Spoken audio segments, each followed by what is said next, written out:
것입니다. 그런데 이번에는 그 부분에 대해서 공수처에서 검찰로 넘어오고 하는 과정 속에서 놓친 것인지 잘못 해석하는 것인지 모르지만 분명히 문제가 생겼기 때문에 변호인단에서 주장을 했던 겁니다. 제가 알기로는 이 부분 공수처에서 검찰에 송부하는 과정에서도 공수처에서는 사건을 더 들고 있으려고 했고 검찰에서는 조속 송부를 해달라고 요구하는 과정이 있었던 것으로 압니다.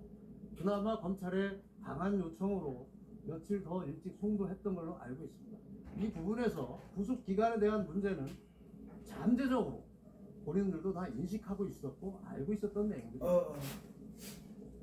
이 부분에 변호인단 측에서 분명히 문제를 인식하고 법리적 주장을 했을 뿐이지 이것이 대통령이기 때문에 했던 것이 아니라는 것을 다시 말씀드립니다.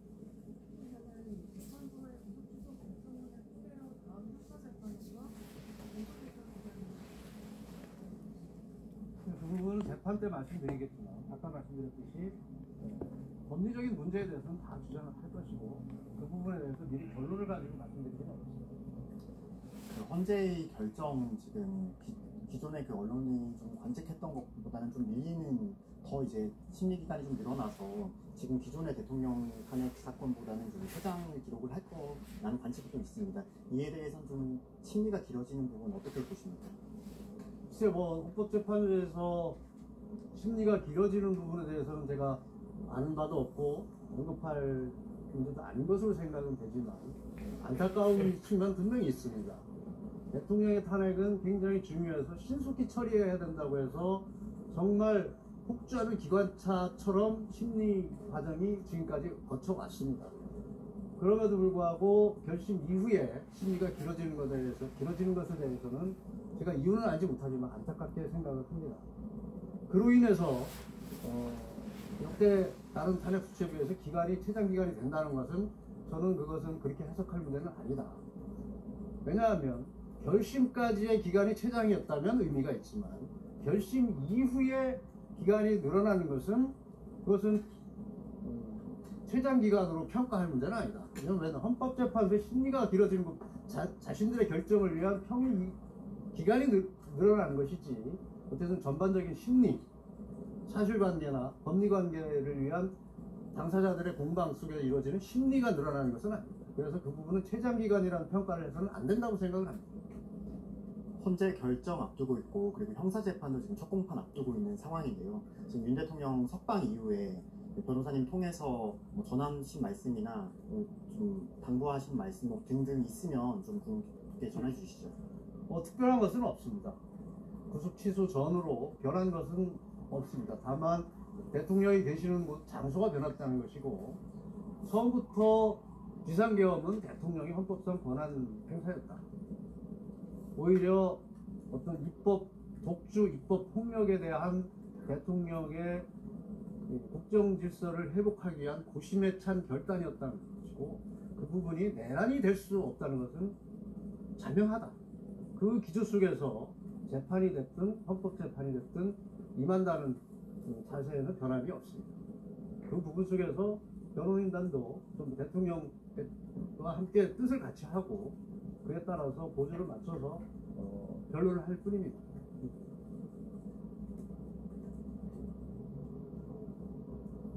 결정 일시 결정을 보면은 변호인들이 주장한 취소 사연들에 대해서 상습적 판단이 없어서 그것도 따지기 어렵다는 취지를 했었는데 법원에서 사실 그대로 풀이했다고 생각을 하면 시한부 통해서 판단을 받아보는 것들도 어떻게 재판 개입이고 정치적인 판단이 될 수가 없습니다.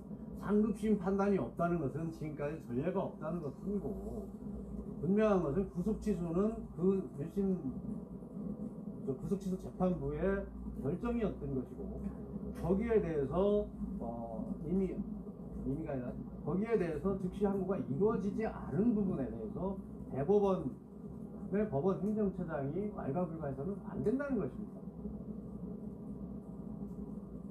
그 구속취소 재판부의 상급심에 대한 언급 부분은 이 부분이 1심 재판부에서 결정하고 그 부분에 대한 결정이 다시 이 상급심에 가면 거기서 자연스럽게 판례가 형성된다는 의미이지 이걸 당장 상급심 가서 판단 받아봐라, 그런 취지는 아니라는 것입니다.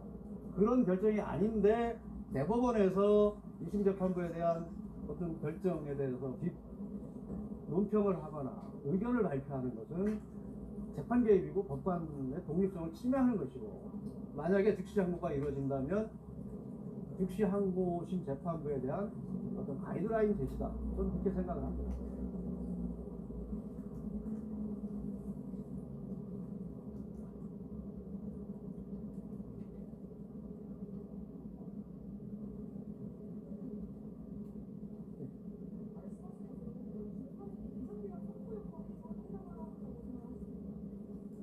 그렇습니다.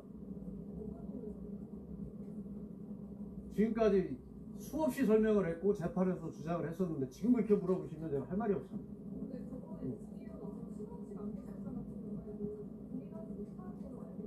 네?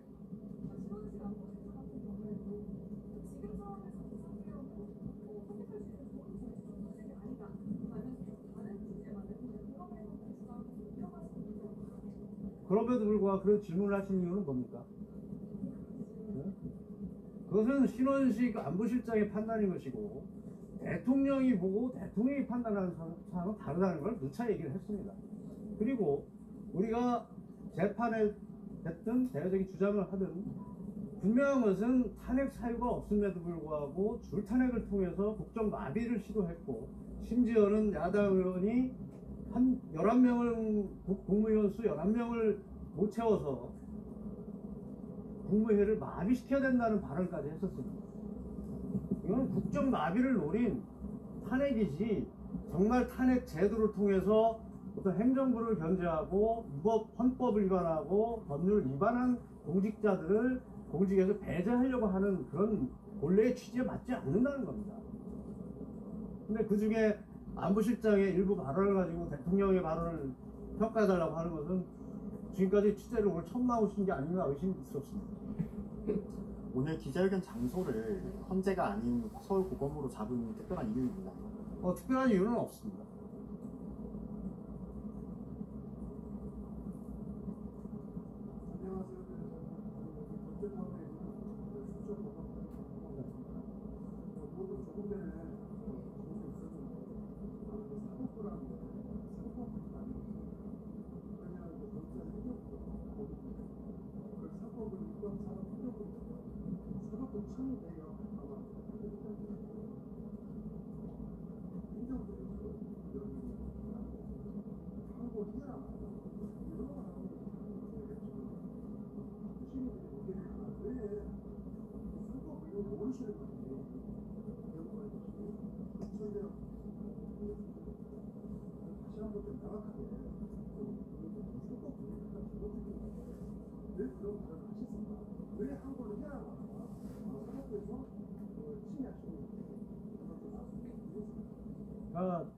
아까 말씀을 드렸습니다.